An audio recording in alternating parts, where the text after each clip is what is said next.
आदरणीय राष्ट्रपति जी, उत्तर प्रदेश के माननीय राज्यपाल श्रीमती आनंदीबेन पटेल जी, भारत के माननीय मुख्य न्यायाधिपति न्यायमूर्ति एन.वी. रमन्ना जी, भारत सरकार के कानून एवं न्याय मंत्री माननीय किरेन रिजिजू जी, माननीय सर्वोच्च न्यायालय के न्यायमूर्तिगण माननीय न्यायमूर्ति विनीत शरण जी, माननीय न्यायमूर्ति गणेश माहेश्वरी जी, माननीय न्यायमूर्ति श्री कृष्ण मुरारी जी, माननीय न्यायमूर्ति श्री विक्रमनाथ जी, उत्तर प्रदेश इलाहाबाद हाई कोर्ट के कार्यवाहक मुख्य न्यायाधीश न्यायमूर्ति मुनीश्वर नाथ भंडारी जी, उत्तर प्रदेश शासन के विधि एवं न्याय मंत्री श्री ब्रजेश पाठक जी, बार एसोसिएशन इलाहाबाद के अध्यक्ष श्री अमरेंद्र नाथ सिंह जी, प्रदेश सरकार के मेरे सभी सहयोगी मंत्रीगण, माननीय सभी न्यायमूर्तिगण और उपस्थित भाइयों बहनों,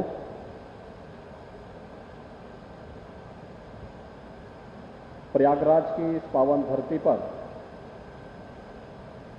मैं देश के माननीय राष्ट्रपति जी का हृदय से स्वागत और अभिनंदन करता हूं। प्रयागराज की धरती गंगा, यमुना और सरस्वती की त्रिवेणी की भूमि है। पूरा देश और पूरी दुनिया त्रिवेणी की इस धरती पर संगम में स्नान करके अपने जीवन में सफलता की कामना को लेकर के आती है, लेकिन एक आम जनमानस त्रिवेणी की इस धरती पर धर्म, न्याय और शिक्षा के इस प्रमुख केंद्र से प्रत्यक्ष अनुभूति पाकर के भी अपने आप को धन्य महसूस करता है।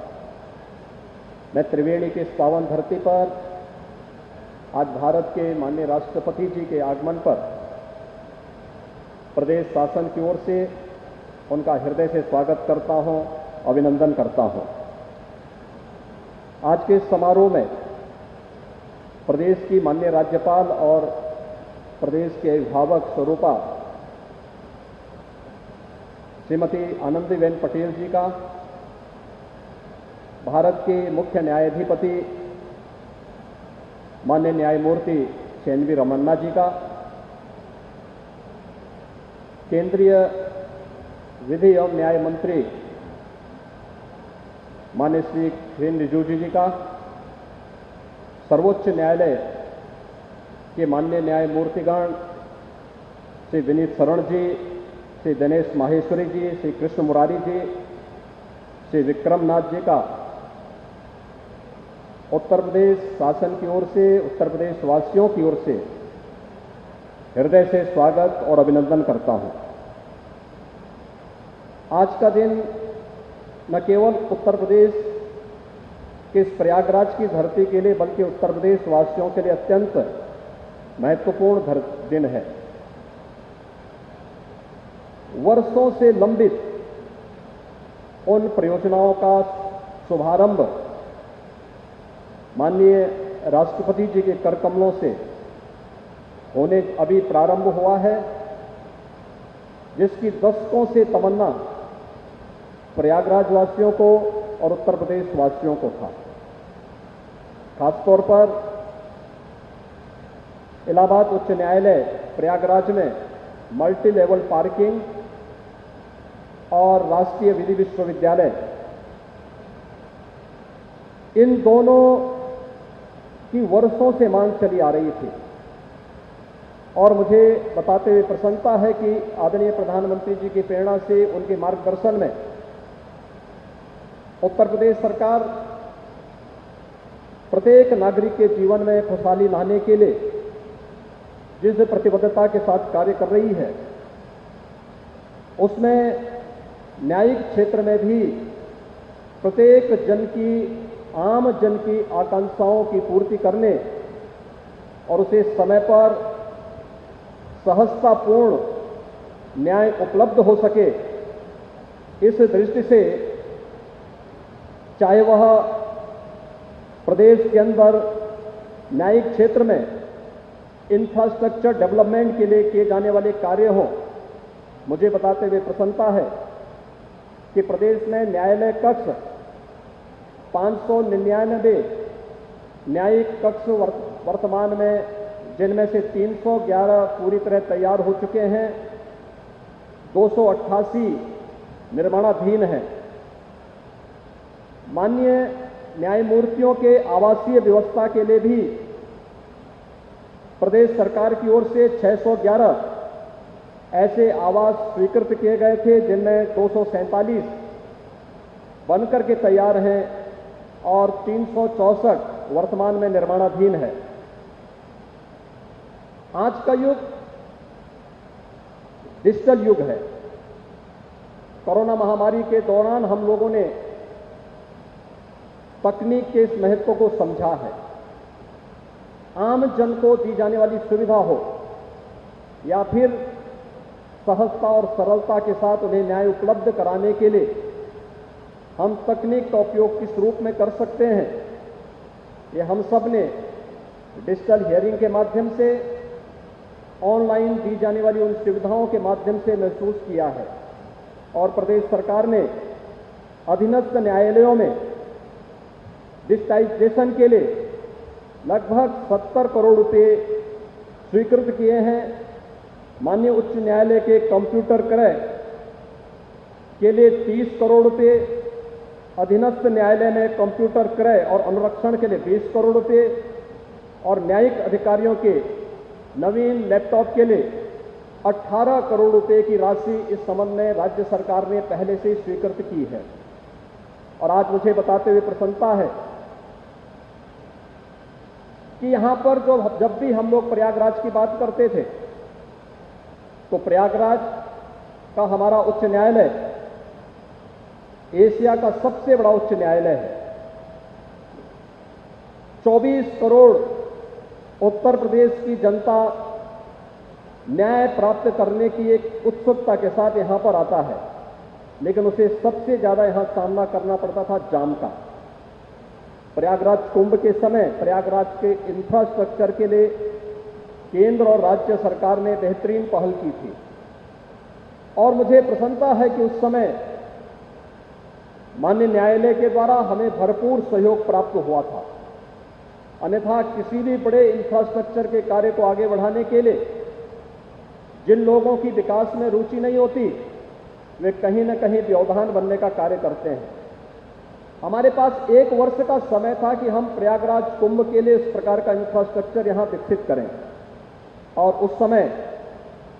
जो बेहतर समन्वय था, उस बेहतर समन्वय के माध्यम से प्रयागराज को प्रयागराज के रूप में विकसित करने, 24 करोड़ जनमानस को, श्रद्धालु जनों को प्रयागराज कुंभ के अवसर पर